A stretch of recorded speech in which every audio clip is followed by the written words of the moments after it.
Hey there, it's Adrienne with Tarot and Tea, and I've got Turtle with me today, and we're going to talk to you about some tarot cards. Turtle, what card were you thinking about today? So I wanted to talk about the star today. This is a card that I have somewhat of a hard time with. I mean, my understanding of it in the simplest form is that it's a card of hope, that innate sense of hope. If you think about it from a point of the will to live perspective. Okay. But I'm wondering if you could kind of help me expand on it, and then maybe we can even get into like when it shows up in different types of questions.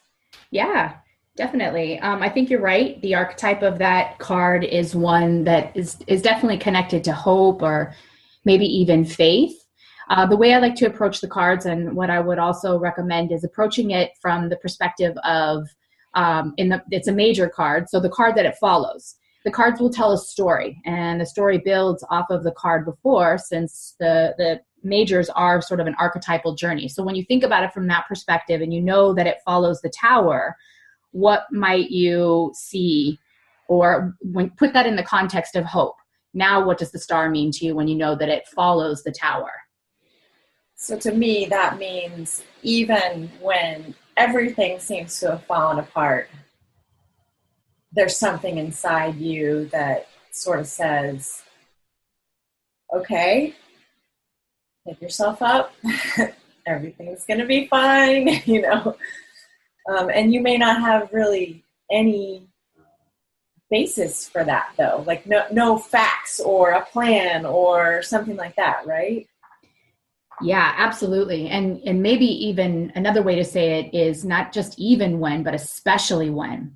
You said something I think interesting at the very beginning when you said that there's like this innate sense of hope. And I think that that's really true. I think that we do have, to use your word, an innate sense of hope, but really I think that is also the basis for spirituality. The idea, not necessarily religion per se, which we might visit more in the Hierophant, but here the basis of spirituality and believing that there is something greater than ourselves and we are a part of it. And as a part of something greater than ourselves, it starts to form the basis of that search, the search for meaning, the search for purpose. So now hope becomes something greater than just, the hope that the tooth fairy is going to visit us, or Santa Claus will be there, or some invisible man in the sky is going to take care of us. But it forces us to have to really dig deep and establish, like, what does faith mean to me? And in particular, it's not until we experience some sort of a crisis, as indicated in the tower, that we have to become really committed to whatever that sense of faith is. Mm-hmm. Well, I think what's difficult for me is that it's so intangible.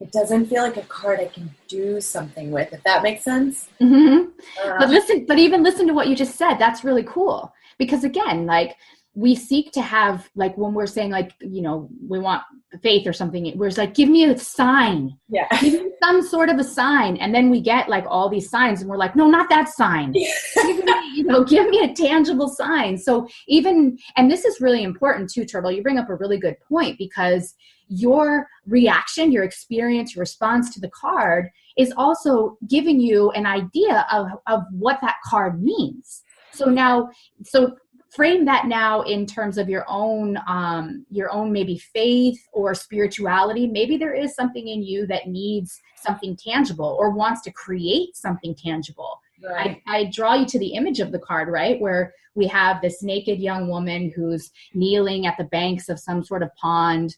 At least in most decks, this is kind of the traditional image that's there.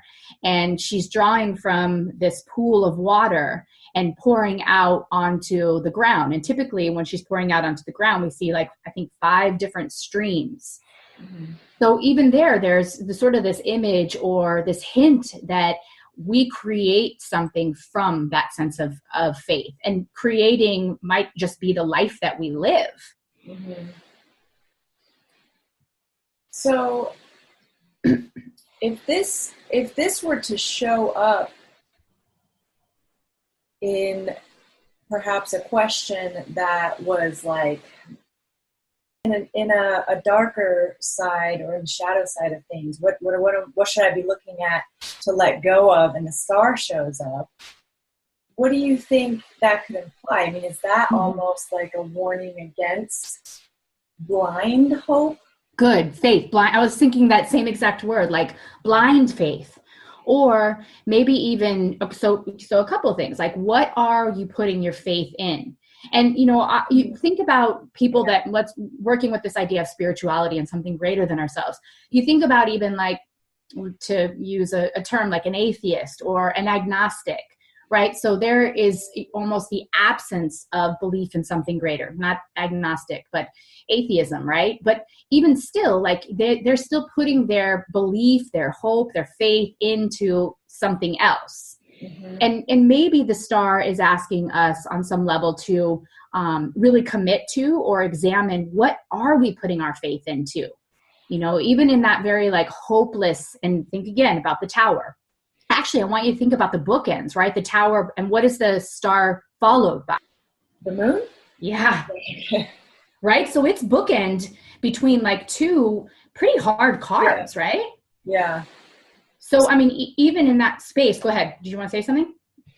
Oh, I mean, I was just going to say basically the same thing. I mean, that does feel like a tight, dark space for such a bright light to be in. For such a bright light to be in, right? And that bright light is what? That's again, I think where we come to find something greater in ourselves, that sense of power, that sense of hope, and even understanding that you hear that term, the light at the end of the tunnel, right? Mm-hmm. And the light at the end of the tunnel might sometimes be what we have to focus on in the midst of a crisis. So again, going back to your original question, how you would apply this in a spread that I think you said is asking like what you're letting go of, and the star pops up. So maybe what you're believing in, what's giving you hope or what's not giving you hope, right? Like, and how and what you're drawing upon for that source of inspiration or that source of light that might be indicated at the end of the tunnel. Now, and another side of that too, we say blind faith, but also think about blind optimism. How many times do we have like those people that are so like that, during some sort of a spiritual crisis or any kind of crisis, they're like, well, let's just focus on the positive. Okay, well, there's a light at the end of the tunnel. There's a silver lining on every gray cloud. Like they don't really allow themselves to integrate whatever that experience is. They immediately try to skip to the end of that. Yeah, that makes sense. Although the optimism took my mind for some reason to the sun card. Mm-hmm. Is another one that I would I find anyways that people get really confused when that shows up and they, what should you be shedding right now, or something of that regard. Yeah, it sounds like what you're kind of questioning or struggling with, like what you think are positive cards, right, in questions that it doesn't seem to fit. In other words, why would we let go or shed something that we think is positive? Right. And you bring a really good point up, because it's always something that, I like to share and teach people, that is, especially with those major cards, there's no positive cards. There's no negative cards. In other words, even the moon has something equally as important as the sun to teach us. That's why they're, best friends, or they follow each other, at least in the major arcana. So instead of trying to see like the positive side of the card, you might see, and the sun is actually a great example of that, because if we stay too long in the sun, we get burned. If you think about the myth of Icarus, he's the one that built himself some wings made out of wax so that he could fly, but he flew too high to the sun, and the sun burned and the wings and melted the wings, and so he plummeted to the ground, right? There's almost this ego inflation that if you stay in this positive place, that everything's going to be okay, but it's not. We need to temper that with the darker sides of the human condition. Well, and those two cards, the Tower and the Moon, bookending the star, finally draws that connection for me with the Pandora's box, you know. Ah, If say, I say think it more. was Mm-hmm. Juliet Sharman-Berg who Yes, the mythic deck. references that particular story with the star, and I think for a long time I didn't really see the connection, but now I kind of do, because I mean, basically hope was hidden in there, right, with everything else, Yep. in a dark box Mm-hmm. for a long time. You know? Yeah, that's great. That's a great association too, because in that, I love that story as well, because it wasn't until all the other, excuse me, ill fates and everything else flew out of that box that in some way corrupted the world and humanity. It had to bring about the darkness before then hope could be released. So it's almost like you don't really know your sense of faith and your sense of hope until you've experienced contrast, until you've experienced something that forces you to have to really dig deep and establish what that means, give meaning to your life in some way. Which I guess, again, is why it ties to that level of life and death, like that will to live, right? I mean, when you say it in those terms, anyways. Yeah, no, I think it's a good point. And if we draw our attention to the number on that card too, right? The number is 17. So even that 8 energy is one of power and resurrection and personal power. But when I look at the cards, I look at the numbers that bring us to that 8. So 1 and 7. And in that 1 and 7 to me indicates, like in a really simplistic term, like establishing one's own sense of meaning or spirituality or purpose. 7. Yeah. And in doing so, then we're not dependent upon the fantasies in the world. We're not dependent upon anything externally. That sense of faith or hope or will to life is something that's internal. So when this card shows up, is this a period of waiting, or is this a period of contemplation, basically? Mm-hmm. Okay. No, it's a good question. You know, that waiting and contemplation, it almost sounds as though there's, you know, it's passive. There's not anything that's happening in that moment. But actually, no, and the mystery in the star is that there's a lot of activity that's happening. It's just internal activity. Right. Okay. I mean, you see her again kneeling at the stream, and she's naked, she's vulnerable, she's open, but she's doing something. She's actively plummeting like the depths of her subconscious, or maybe even that of the human condition, others as well. I mean, I tend to also see the star as being the call to maybe even, you know, seek that support or that meaning through others as well. It might not just be through yourself. I mean, we often come to learn about ourselves through that human condition. Mm-hmm. What's the significance to you of the stars in the painting on the card? The significance for me, well, in some of the decks, what they will describe is that there's a constellation of stars called the Pleiades. And so that is often a reference to that constellation of stars. And there's a great myth about the Pleiades as sisters. And I don't recall the entire myth, so rather than even try to describe it and not do well, I know that there's a significance to that. But I see the stars in the sky as, again, us being a part of it. She is... I mean, maybe you've heard before the theory that we come from stardust, right? That we are part of the universe. We are the universe's creation. We come from those stars. And so again, when a crisis occurs, we feel disconnected. We feel disconnected from everything. Might even shake our fist at the sky and say, you know, why God, even if we don't believe in God? Equally so, when we feel completely vulnerable, suddenly we start praying, God, just help me. We've never talked to God in our life. And suddenly now we're seeking that connection.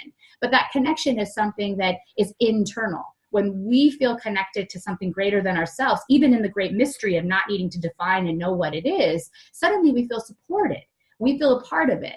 And even in that little tiny awareness, it gives us that small, small spark of hope. It's going to be okay. Yeah, that alone is something to contemplate right there.